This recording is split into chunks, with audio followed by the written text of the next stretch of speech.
here, a brand new school, and the children were singing that day because that's the first day they entered classrooms. Mheshimiwa, Mheshimiwa Njomo has built in Dubai, like you've heard, Riabai and Kiu secondary schools, brand new schools, courtesy of the board in partnership with Mheshimiwa.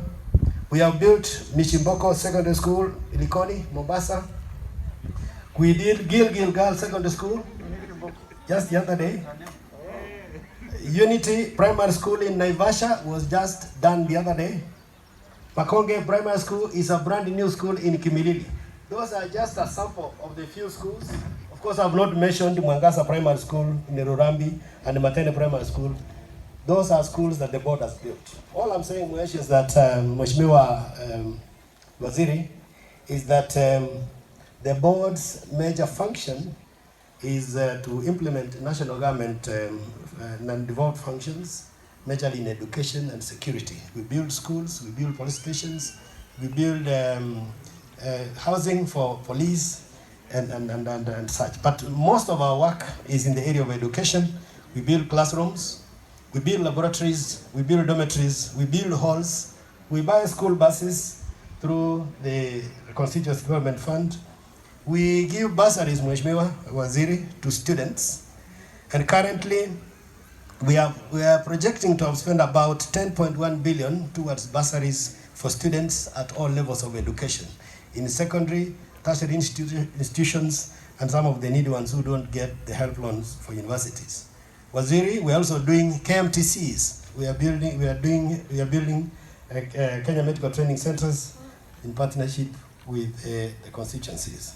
As we sit here, Mheshimiwa, we have brought in here 28 million that has been used in putting up the admin block that you have just opened this morning with 8 classrooms and a library. As we assemble here, Mheshimiwa Waziri, 70% of the constituency allocation, money that we give to constituencies, the tune of about 137 million, 70% of that, approximately 70% of that goes towards funding education-related activities. Of the 137 million, we are saying about 96 million goes towards education. And nationally, that will compute to about 28 billion that the board puts into education. Why I'm saying all this is so that the children that are seated here, that are listening, can know what they are in the life of this country. That the country is spending everything it has, all the resources it has, for them to do well and excel.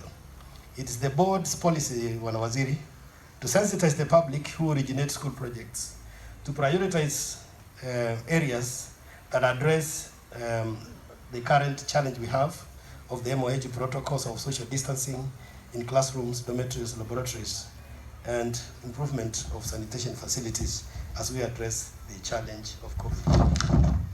Going forward, the board is effecting the policy of putting up furnished classrooms as a way of augmenting the bigger plan that you have in your ministry of giving desks to schools, so that the schools we are putting up now, any classroom we put up will not be considered complete unless it is furnished with desks.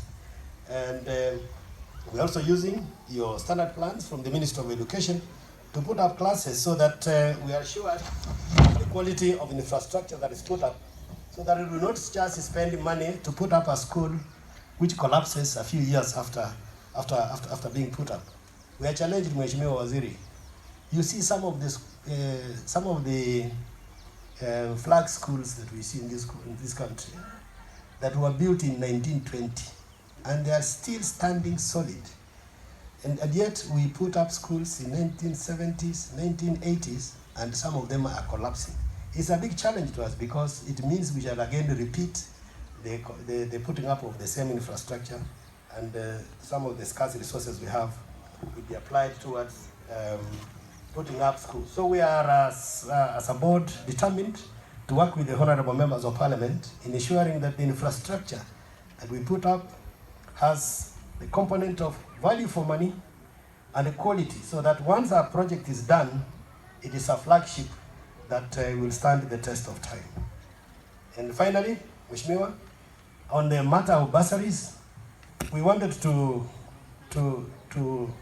request that the ministry carries out or comes up with a coordinated mechanism to avoid duplication of application of bursaries to beneficiaries.